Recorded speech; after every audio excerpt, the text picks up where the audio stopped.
तो फिल्म की शुरुआत में हम एल्वेरा, उसकी मॉम और बहन को देखते हैं जो अपना घर छोड़कर एक दूसरे किंगडम में जा रही थी। एल्वेरा बहुत खुश थी क्योंकि उसे वहाँ के प्रिंस की लिखी पोएट्री बहुत पसंद है और वो उनसे शादी के सपने भी देखती है। जल्द ही ये लोग एक दूसरे किंगडम में पहुँच भी जाते हैं और आकर एक बूढ़े आदमी से मिलते हैं जिससे एल्वेरा की मॉम शादी करने वाली थी। इस आदमी की एक बेटी एग्नेस भी थी जो एल्वेरा और उसकी बहन से कई ज्यादा हसीन थी। सभी लोग इस शादी से खुशी नजर आ रहे थे पर खुशी ज्यादा देर की नहीं थी। 2 दिन बाद ही एग्नेस के डैड को हार्ट अटैक आता है और उनकी मौत हो जाती है। उनकी मौत की खबर सुनकर बहुत से लोग एग्नेस के घर पहुंच जाते हैं जिन्होंने एग्नेस के डैड से पैसे लेने थे। जब उन्हें पता चलता है कि एल्वेरा की मॉम से उनकी शादी हो गई थी तो वो एल्वेरा की मॉम को धमकाते हुए जल्द ही पैसे देने की डिमांड करते हैं, नहीं तो वो उनका ये महल जैसा घर और सारी जमीनें हथिया लेंगे। सच तो ये था कि एल्वेरा की मॉम के पास भी पैसे नहीं थे। इन्होंने भी इस आदमी से शादी उसकी शान और शौकत को देखते हुए की थी, पर उन्हें क्या मालूम था कि वो भी कंगाल है। वो इन लेनदारों से चंद महीनों का वक्त मांग लेती है और उनके जाने के बाद खुद भी सदमे में चली जाती है क्योंकि उसके साथ बहुत बड़ा धोखा हो गया था। उसे ये भी टेंशन थी कि अब उसकी उम्र काफी बढ़ गई है, अब वो अपने हुस्न के जाल में किसी अमीर आदमी को नहीं फंसा सकती थी, ना शादी करके अपने हालात बेहतर कर सकती थी और अब तो उसकी जमा पूंजी भी काफी कम रह गई थी। एल्वेरा को अपनी मॉम की हालत पर तरस आता है और वो अपनी मॉम से कहती है कि आप टेंशन न लें, मैं यहाँ के प्रिंस जूलियन से शादी करूंगी और सारे हालात ठीक हो जाएंगे। एल्वेरा की मॉम ने एल्वेरा को गौर से देखा। वो खूबसूरत नहीं थी, ना ही ज्यादा लोग उसे पसंद किया करते थे। ऐसे में उसका प्रिंस को पसंद आ जाना कोई करिश्मा ही हो सकता था। इस तरह तो एल्वेरा की दूसरी बहन भी थी जो काफी प्यारी थी, लेकिन अभी उसकी शादी की उम्र नहीं हुई थी। तो एल्वेरा की मॉम के पास एल्वेरा की ही शादी करवाने का ऑप्शन था। यहाँ एग्नेस भी अपनी इस लाइफ से काफी परेशान थी। इतनी सारी टेंशनों में जहाँ उसकी मॉम भी नहीं थी, अब उसके डैड भी चले गए थे। वो अपने डैड की लाश के आगे बैठकर अपनी मॉम से इन सारी चीजों को ठीक करने की प्रे करती है। खैर कुछ दिन गुजरते हैं और इस पूरे किंगडम में शाही वजीर एक शाही पैगाम लेकर आता है जो किंगडम के राजा की तरफ से था, जिसमें बताया जा रहा था कि प्रिंस जूलियन की शादी की उम्र हो चुकी है। उनके लिए लड़की ढूंढने के लिए आज से 4 महीने बाद किंगडम में एक सेरेमनी रखी जाएगी जिसमें पूरे किंगडम से लड़कियां आएंगी और जिसको प्रिंस पसंद करेंगे वही इस किंगडम की प्रिंसेस बनेगी। जो कवारी लड़कियां उस सेरेमनी में आना चाहती थी वो शाही वजीर को अपना नाम लिखवा देती हैं। ये कह लें कि एक किस्म का कंपटीशन ही था जहां सबको अपने आप को परफेक्ट दिखाना था और अपने आप को परफेक्ट करने के लिए इनके पास सिर्फ 4 ही महीने थे। इस घर से एल्वेरा जो कि पहले से ही जूलियन से शादी करना चाहती थी, उसके साथ साथ एग्नेस भी अपना नाम लिखवा देती है। लेकिन अब मसला ये था कि एक आम सी शक्ल और सूरत वाली लड़की को प्रिंस पसंद क्यों करेंगे। एल्वेरा की मॉम को तो हर हाल में किसी भी तरह एल्वेरा को परफेक्ट दिखाना था, इसीलिए वो एल्वेरा को एक प्लास्टिक सर्जन के पास ले जाती है। वो उसको खूबसूरत बनाने के लिए उसकी प्लास्टिक सर्जरी करवाने वाली थी और सर्जरी करवाने के पैसे भी उनके पास खास थे नहीं, लेकिन एल्वेरा की मॉम को बहुत यकीन था कि एल्वेरा की शादी जूलियन से हो जाएगी। इसलिए वो सर्जन से कहती है कि उस सेरेमनी के ठीक बाद मैं तुम्हें तुम्हारे पैसे दे दूंगी। सर्जन एल्वेरा की मॉम को बताते हैं कि वो एल्वेरा की आंख, नाक, दांत के साथ साथ उसकी ब्रेस्ट की भी सर्जरी करेंगे। सबसे पहले तो बहुत ही दर्दनाक और अजीब तरीके से वो एल्वेरा के ऊपर चढ़कर एक बहुत बड़े से टूल से उसके ब्रेसेस खींच के उखाड़ देता है, जिससे एल्वेरा को बेइंतहा दर्द होता है। अभी ये दर्द एल्वेरा का कम ही हुआ था कि अब वो अपने दूसरे सेशन के लिए आ गई जहाँ अब डॉक्टर उसके नाक की सर्जरी करने वाले थे। वो उसकी नाक को दरमियान से काट कर हड्डी छोटी करके साइड से भी उसकी नाक को पतला करके नाक के ऊपर अजीब लोहे का मास्क लगा देते हैं जिससे उसकी नाक खड़ी रहे और जल्दी शेप में आ जाए। ये सारा प्रोसेस इंतहाई दर्दनाक था, लेकिन एल्वेरा सिर्फ खूबसूरत बनने के लिए सह रही थी। खूबसूरती के साथ साथ एल्वेरा की शाही ट्रेनिंग भी जरूरी थी, इसीलिए उन्हें एक ऐसे स्कूल में लेकर जाया जाता है जहाँ पर मैनर्स और बॉल डांस सिखाया जाना था। इसी स्कूल में हम देखते हैं कि एग्नेस पहले से ही आ चुकी थी। मिस सोफी आकर सबको बताती हैं कि वो और उनके साथी उनको मैनर्स सिखाएंगे, चलने फिरने के, बोलने के और उठने बैठने के, और साथ में बॉल डांस भी। पर इतनी मेहनत के बाद भी सब लड़कियां उस सेरेमनी में नहीं जा पाएंगी। सिलेक्ट हुई सिर्फ 16 लड़कियों को ही आगे बढ़ने का मौका दिया जाएगा और वही उस सेरेमनी में जाएंगी। जल्द ही इनकी प्रैक्टिस शुरू कर दी जाती है। दिन गुजरते रहते हैं और हर दिन मिस सोफी देखते हैं कि एग्नेस यानी एल्वेरा की स्टेप सिस्टर एल्वेरा से तो क्या पूरे ग्रुप से हर मामले में अच्छी थी। बहुत से मैनर्स उसे पहले से ही आते थे, उसका डांस भी बहुत अच्छा था और खूबसूरत तो वो भी इंतहा थी, वो भी नेचुरली। इसलिए मिस सोफी ये देखते हुए एग्नेस को फ्रंट पे ले आते हैं और एल्वेरा को बिल्कुल आखिरी लाइन में खड़ा कर देते, जहाँ पर कम खूबसूरत लड़कियों को खड़ा किया जाता है।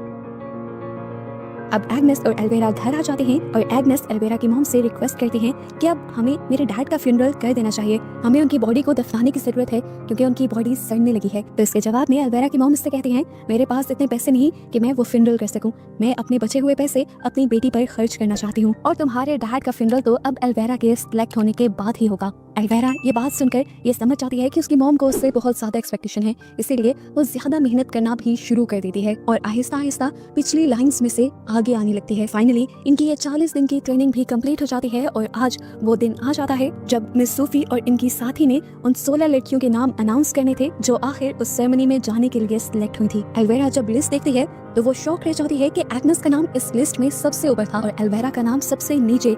लेकिन सब लोग एल्वेरा के सबसे नीचे होने पर भी हैरान थे, क्योंकि फुल टाइम उसके नाक पे एक पट्टी बंधी हुई थी जो उसकी खूबसूरती पे एक बहुत बड़ा धब्बा थी। अब इन 16 लड़कियों की अगली ट्रेनिंग शुरू कर दी जाती है। जब इन लड़कियों को बॉल डांस सिखाया जा रहा था तो एल्वेरा इतने अच्छे से वो नहीं कर पा रही थी जितने अच्छे से एग्नेस कर रही थी, इसलिए एल्वेरा को वो पीछे कर देती है।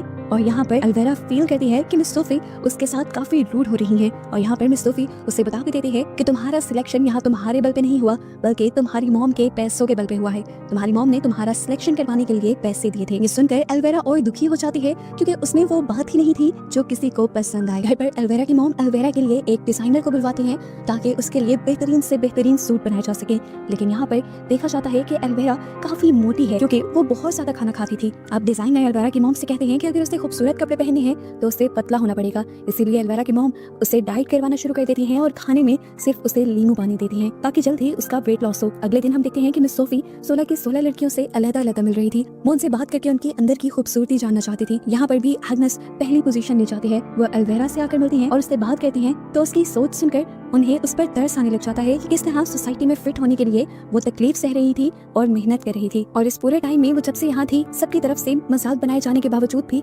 आज भी वो हिम्मत से खड़ी थी और अभी भी अपने सिलेक्शन की उम्मीद लिए खड़ी। मिस सोफी को उस पर रहना चाहता है और वो उसकी मदद करने के लिए, उसकी सेहतमंद बॉडी को पतला करने के लिए उसे एक सीक्रेट चीज देती है। अब इसके अंदर क्या था ये हमें तब पता चलता है जब एल्वेरा इसे अपनी बहन को दिखाती है। इसके अंदर एक टेप वर्म का एग था। वो बताती है कि मिस सोफी ने मुझसे कहा है कि मैं अगर इसे खा लूंगी तो इसको खाने के बाद मैं जितना कुछ भी खाती रहूंगी मेरा वजन कम रहेगा और मैं जल्द ही पतली हो जाऊंगी, और एक मरतबा मेरी शादी प्रिंस जूलियन से हो गई तो मैं ये एंटीडोट खाकर अपने अंदर के टेपवर्म को मार दूंगी। ये सारी बातें तो एल्वेरा को मिस सोफी ने बताई थी, लेकिन एल्वेरा को इसके नुकसान नहीं पता थे जो आगे जाकर दिखने वाले थे। एल्वेरा की बहन को कहीं ना कहीं उसके नुकसान का अंदाजा था। वो एल्वेरा को मना भी करती है ये खाने से, लेकिन एल्वेरा को हर हाल में प्रिंस जूलियन से शादी करनी थी, इसीलिए वो इस एग को बिना सोचे समझे खा लेती है। इतने में ही यहीं पर प्रिंस जूलियन अपने दोस्तों के साथ शिकार करने के लिए आ जाते हैं, जिन्हें देखकर वो एक और मर्तबा प्रिंस के साथ रहने के सपने सजाने लगती है। प्रिंस के जाने के बाद जब ये लोग घर के रास्ते में होते हैं तो एल्वेरा देखती है कि एग्नेस यानी उसकी स्टेप सिस्टर उनके ही नौकर के साथ थी। ये देखकर उसे गुस्सा आ जाता है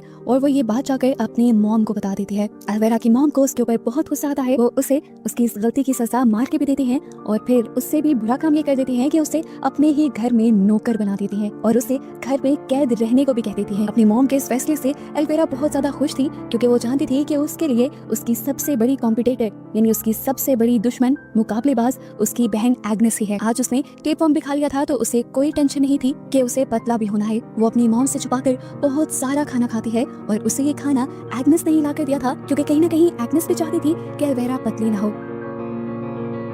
अब कहानी में 3 महीने का वक्त गुजर जाता है। फाइनली एल्वेरा के नाक से उसका ये मास्क हट जाता है और दिखाया जाता है कि उसका नाक बहुत ही खूबसूरत शेप में आया था। उसकी सर्जरी कामयाब हो गई थी और वो पहले से कहीं ज्यादा खूबसूरत दिखने लगी थी। एल्वेरा पूरे जोश से उस सेरेमनी में जाने की तैयारी कर रही थी, जबकि एग्नेस घर में नौकरों की तरह काम कर रही थी। यहाँ तक कि वो अपनी गाय का दूध भी खुद निकालती है। उसकी ऐसी हालत को देखते हुए एल्वेरा को अंदर से खुशी महसूस हो रही थी। फिर नाक की सर्जरी कंप्लीट होने के बाद एल्वेरा की मॉम उसे दोबारा प्लास्टिक सर्जन के पास लेकर जाती है और एल्वेरा एक और मर्तबा एक दर्दनाक प्रोसेस से गुजरती है। डॉक्टर उसकी आंखों में धागों और सुइयों के जरिए आर्टिफिशियल लैशेस लगाता है, जिसकी वजह से कई दिन तक उसकी आंखों पे पट्टी बंधी रहती है और वो काफी भद्दी दिखती है। और फिर उसकी ब्रेस्ट की भी सर्जरी की जाती है। इतने दर्दनाक प्रोसेस से गुजरने के बाद एल्वेरा की हालत बहुत ज्यादा बुरी होने लगी थी। वो अपने आप को काफी कमजोर फील कर रही थी और उसे जरूरत से ज्यादा भूख लगने लगी थी। वो एग्नेस से बहुत ज्यादा खाना मांगती है और एग्नेस भी अपनी मॉम के मना करने के बावजूद उसे खाना देती रहती है। दूसरी तरफ स्कूल में दिखाया जाता है कि मिस सोफी और उनकी पार्टनर बहुत ज्यादा परेशान है एग्नेस के ना आने की वजह से, क्योंकि पूरे ग्रुप को प्रेजेंट करने वाली एग्नेस ही थी। वो जब एल्वेरा की मॉम से भी एग्नेस के बारे में पूछती हैं तो एल्वेरा की मॉम उनसे झूठ बोल देती हैं कि एग्नेस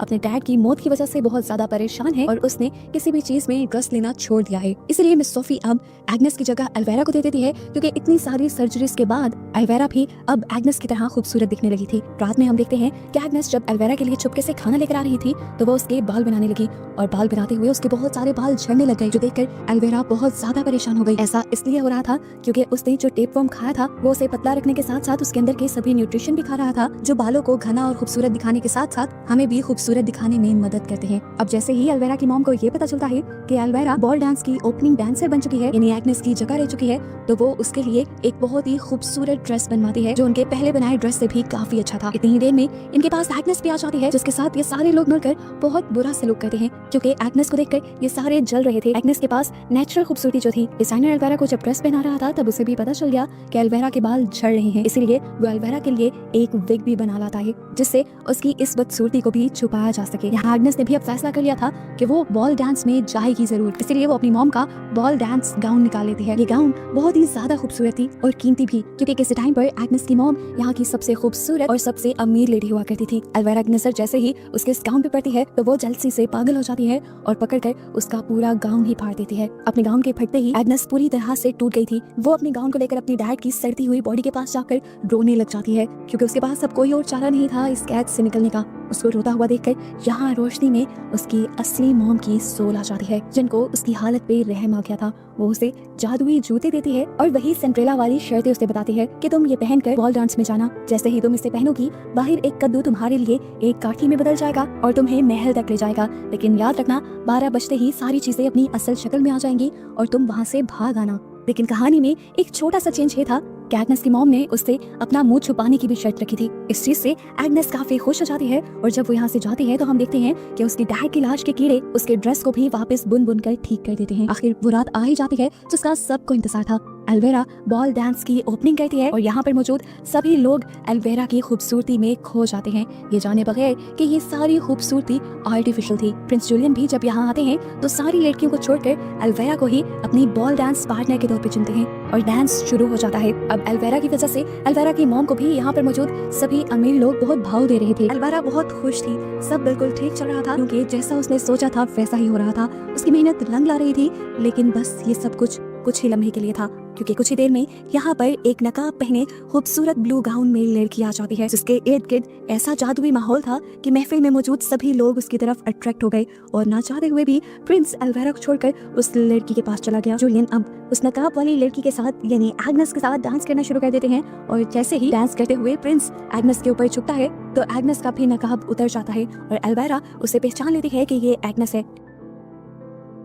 एग्नेस जानती थी कि एल्वेरा अब कोई ना कोई उसके लिए मुसीबत खड़ी कर देगी, इसलिए वो सब कुछ छोड़कर यहाँ से बाहर भागने लग जाती है। प्रिंस उसके पीछे भागता है उसे रोकने के लिए, लेकिन वो रुकती नहीं और बिल्कुल सिंड्रेला वाली कहानी की तरह उसका एक जूता सीढ़ियों पर ही रह जाता है, जिसे उठाकर किंग वापस अपने महल के अंदर आता है और ये ऐलान करता है कि ये जूता पूरे किंगडम की लड़कियों को पहना कर दिखाया जाएगा और जिसको ये जूता पूरा आएगा वही यहाँ की प्रिंसेस बनेगी। एल्वेरा उससे में घर आती है। वो जानती थी कि वो लड़की एग्नेस ही है और दूसरा जूता उसी के पास होगा, इसलिए वो आते ही एग्नेस के ऊपर हमला कर देती है, उसे खूब मारती है और उसके पाँव से वो जूता निकाल लेती है। वो इस जूते को अपना बनाना चाहती थी, लेकिन जैसे ही वो इस जूते को पहनती है तो उसे पता चलता है कि इस जूते का साइज उसके लिए बहुत छोटा है। वो सोच जतन करती है, फिर भी ये जूता उसके पाँव में फिट नहीं आता। ये जूता उसे इसलिए भी पूरा नहीं आ रहा था क्योंकि ये एक जादुई जूता था जो सिर्फ एग्नेस के ही पाँव में पूरा आने वाला था, क्योंकि ये उसे एग्नेस की मॉम ने दिया था। लेकिन अनजान और जुनून में आई एल्वेरा इस जूते में पूरा आने के लिए अपना पाँव काटने का फैसला कर देती है और एक बड़ा सा चाकू लेकर जोर से अपने पाँव पे मारती है, जिससे उसकी सारी उंगलियां कट जाती हैं। उसे बहुत ज्यादा दर्द सहना पड़ता है, जिस दर्द से वो बेहोश भी हो जाती है।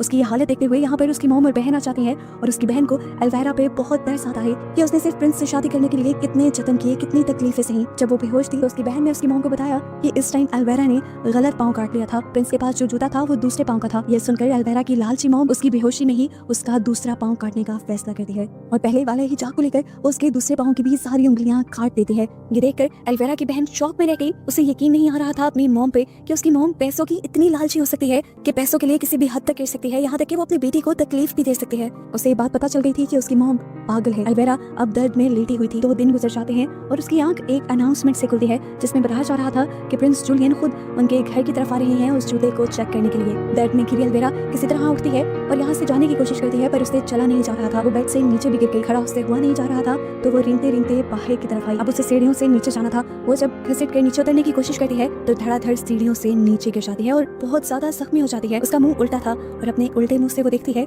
कि एग्नेस वही गाउन पहने खड़ी थी जो गाउन उसने खुद एग्नेस का फाड़ा था और अब वो गाउन पहले से कहीं ज्यादा खूबसूरत हो गया था। इतने में ही यहाँ पर प्रिंस जूलियन आ जाते हैं और सबसे जूता पहनने की रिक्वेस्ट करते हैं। एग्नेस वो जूता पहनती है और उसे वो जूता फिट भी आ जाता है, जिसकी वजह से प्रिंस जूलियन को ये पता चल जाता है कि उस दिन डांस करने वाली लड़की एग्नेस ही थी। वो उसके साथ शादी करने का फैसला करते हैं और उसको यहाँ से ले जाने लगते हैं। ये देखते हुए एल्वेरा फूट फूट कर रोने लग जाती है। उसके दुख का बुरा हाल था, उसने कितने दुख सहे, कितने जतन किए, लेकिन फिर भी वो प्रिंस को हासिल ना कर सकी। उसकी हालत देखते हुए यहाँ उसकी बहन आती है जिसे उसके ऊपर बहुत ज्यादा तरस आ रहा था। वो एल्वेरा को जल्दी से वो एंटीडोट पिलाती है जो उसे मिस सोफी ने दिया था उसके अंदर के टेप वर्म को मारने के लिए। इस एंटीडोट के पीते ही उससे उल्टी होती है जिससे उसके अंदर का टेप वर्म बाहर निकलने लगता है। उसकी बहन खींच कर इस पूरे टेप वर्म को बाहर निकाल देती है और एल्वेरा की हालत पहले से कुछ बेहतर हो जाती है। जिसके बाद एल्वेरा की बहन एल्वेरा को मोटे कपड़े पहनाकर अपने साथ यहाँ से भागने को कहती है क्योंकि वो जानती थी कि उसकी मॉम पैसे के पीछे पागल हैं और ऐसे में वो उन्हें नुकसान भी पहुंचा सकती हैं। अपने आप को बचाने के लिए ये दोनों बहनें अपनी मॉम को छोड़कर